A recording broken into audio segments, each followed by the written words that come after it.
Pemirsa, situasi yang saat ini bisa dikatakan tidak mudah membuat banyak negara tidak bisa mengandalkan satu instrumen kebijakan untuk pemulihan ekonomi pasca pandemi COVID-19. Kita simak wawancara eksklusif Kania Sutisnawinata bersama dengan Gubernur Bank Indonesia Peri Warjio yang membahas tentang bagaimana KTT G20 bisa memberikan solusi dan juga yang konkret serta kolektif sebagai jalan pemulihan ekonomi global.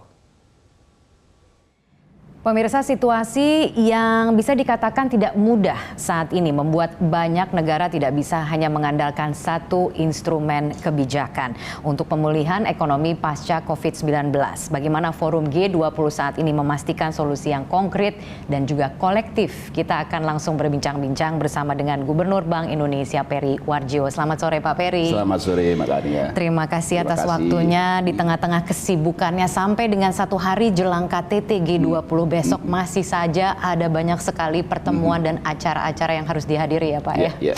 Baik, kalau kita bicara mengenai apa yang dihasilkan secara konkret, apa komitmen yang berhasil dicapai melalui forum KTT atau forum G20 yang sudah kita laksanakan selama 1 tahun terakhir ini yang kemudian nanti akan diajukan pada KTT G20 tanggal 15 dan 16. Saya mendengar dari Bank Sentral Negara G20 sendiri sudah berkomitmen untuk bekerja sama mencapai solusi konkret dan kolektif untuk pemulihan ekonomi. Karena itu awal mulanya temanya itu sebenarnya kan. Bagaimana kita sama-sama pulih dan juga pulih lebih baik. Recover together, recover stronger. Iya. Bisa diceritakan Pak apa saja sebenarnya hasil yang konkret yang sudah dicapai, bagaimana memastikan bahwa dijalankan secara efektif dan berkelanjutan ke depannya Pak? Dari sisi Bank Sentral, dari 6 agenda prioritas itu di jalur keuangan, banyak kemajuan konkret, komitmen bersama di antara Bank Sentral. Yang pertama adalah perlunya koordinasi fiskal dan moneter yang erat di dalam menjaga stabilitas dan tetap mendorong perekonomian. Dan disinilah tentu saja Indonesia sudah melakukan itu. Apa koordinasi fiskal dan moneter itu? Satu, fiskal dalam menghadapi tingginya harga energi pangan global agar tidak berdampak kepada inflasi dalam negeri terlalu tinggi, perlu dilakukan subsidi. Di Indonesia sudah, sehingga kenapa inflasi kita lebih rendah, 5,7%. Yang kedua adalah perlunya penguatan, pengaturan, dan pengawasan terhadap non-bank financial institution dan crypto aset.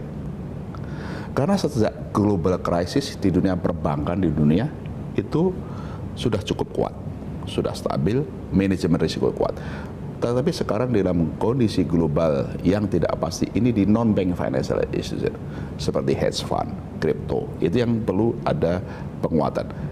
Yang ketiga, komitmen juga bersama adalah ini yang sangat cepat, yaitu kesepakatan untuk cross-border payments, kerjasama dalam sistem pembayaran antar negara dengan program-program yang jelas, targetnya selama sampai 2027-2028, termasuk juga kesepakatan mengenai CBDC.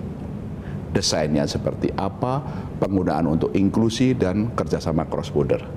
Itu juga sudah kesempatan. Bahkan yang keempat adalah perlunya inklusi ekonomi dan keuangan melalui digitalisasi sistem pembayaran. Dari 7 ini itu saja semua itu banyak kesepakatan yang sudah kita capai melalui keketuaan Indonesia dalam G20 jalur keuangan.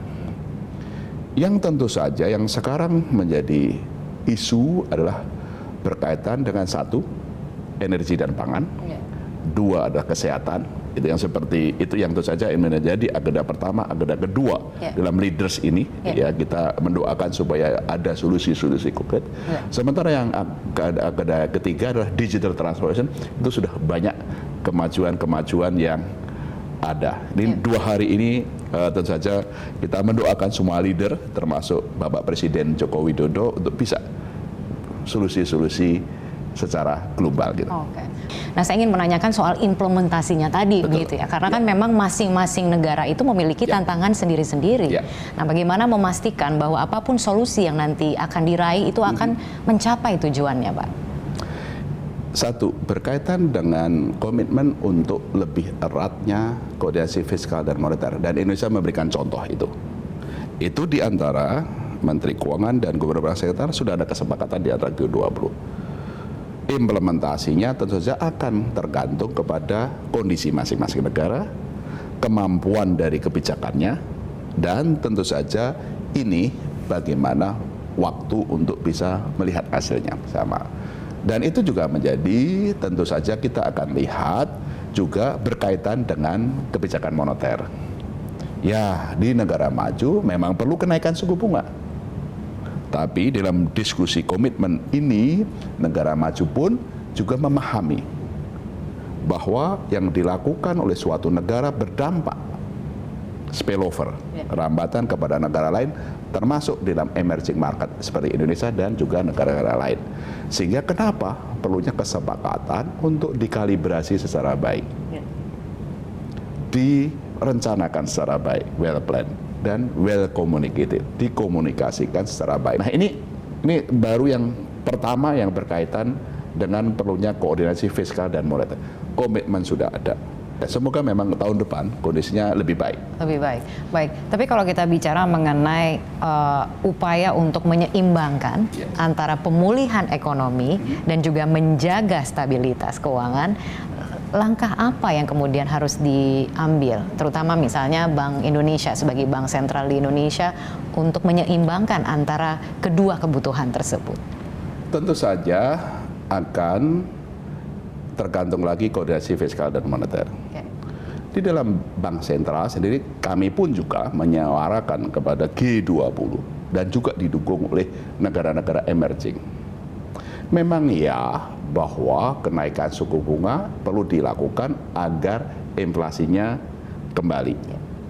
Seperti Indonesia, kita naikkan 3 kali 125 basis point untuk memastikan dalam komunikasi kami bahwa inflasi inti kami akan pastikan kembali dalam target tidak lebih dari 4%, bahkan kita perkirakan sekitar 3,6% di semester pertama tahun depan.